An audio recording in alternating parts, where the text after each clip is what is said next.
buy low on Kyren Williams. So here's the thing, Kyren Yep. Williams coming back week 12, checked out with my doctors. The doctors are saying you shouldn't really expect any dip in performance at all, especially for a young guy. So no problem in the dip of performance. As far as snap count or sharing time with other RBs, maybe he won't be the 100% guy, 90% guy we've seen, but he should easily get that lead role. Because there's not really been too much from Daryl Henderson and Royce Freeman. Those guys are kind of fighting for touches. So this guy should easily be the lead back. This is the type of back that Sean McVay likes. I don't think Daryl Henderson is enough to just hold off Kyren Williams. And because there is that type of question mark, like I'm saying, I don't think he's going to get 90 to 100% of snaps. Maybe you'll be able to buy low because of that mystery. But other people who, like me, think he's still going to get 70% plus. Maybe the price is too high. And that's when I'll pass because I'm stingy. I like cheap stuff. I like good value. So maybe he's going to be good value in your league. Maybe not. Depends who's rostering him. Maybe it's a spoiled guy with a ton of RBs who hates the Rams. Or maybe it's this guy who's just dying for Kyren Williams to come back and has a lot of faith in him and is a huge fan. You never know. Because there was a lot of Kyren Williams trades in the beginning. Maybe this guy traded everything to go get Kyren Williams. So getting him from that guy might be harder. Next up, Isaiah Pacheco. But we got to kind of be realistic here. This is a team. It's not an RB team. It's a Patrick Mahomes team, and it's always will be a Patrick Mahomes team. Still is a great offense. Still is a team that doesn't use Clyde Edwards-Helaire at all. Literally, not an exaggeration. He's completely phased out. Doesn't even suit up. Doesn't even take snaps. And Jerick McKinnon is getting less work than he was last year. Jerick McKinnon gets like 1 carry, 3 carries, 3 targets. Those are his numbers. So he's getting about 4 to 5 opportunities a game. Other than that, that's all Pacheco.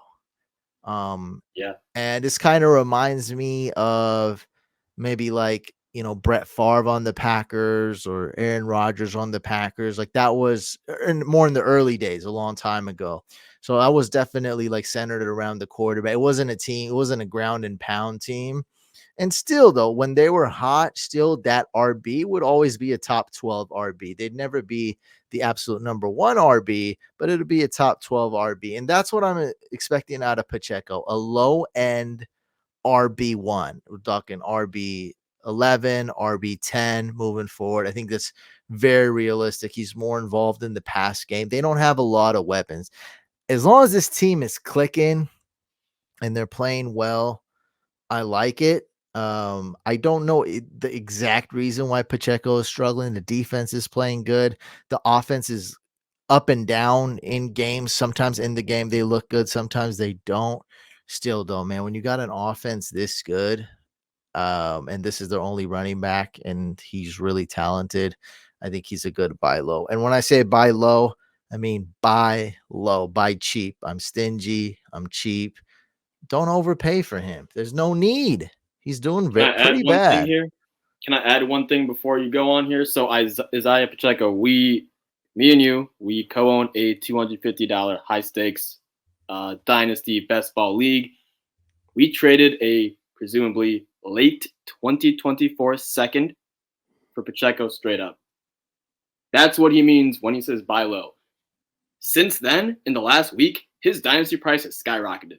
I'm already seeing him go in multiple leagues for a 2025 first round pick straight up. So Dynasty is if so you different though. so different, right? It's went down in redraft.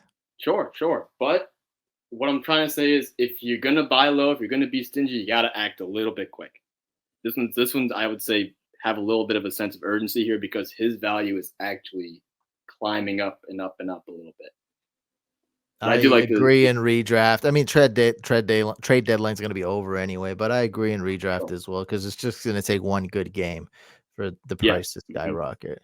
Yeah. And then the last guy we got, again, like I have to give fair warning. We're talking about a team who's on a not so high octane of an offense.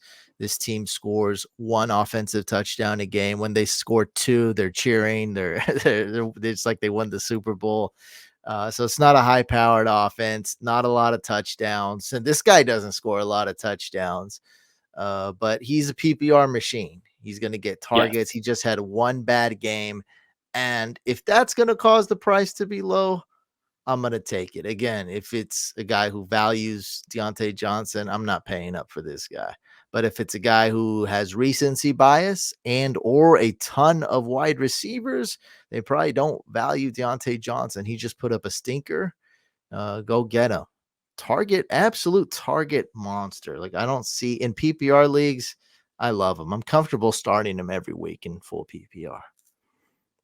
That's most leagues. Wow. Okay. You heard Yeah, that there first. we all man. play full PPR. Okay, that's it Well, buy for Deontay. the buy lows.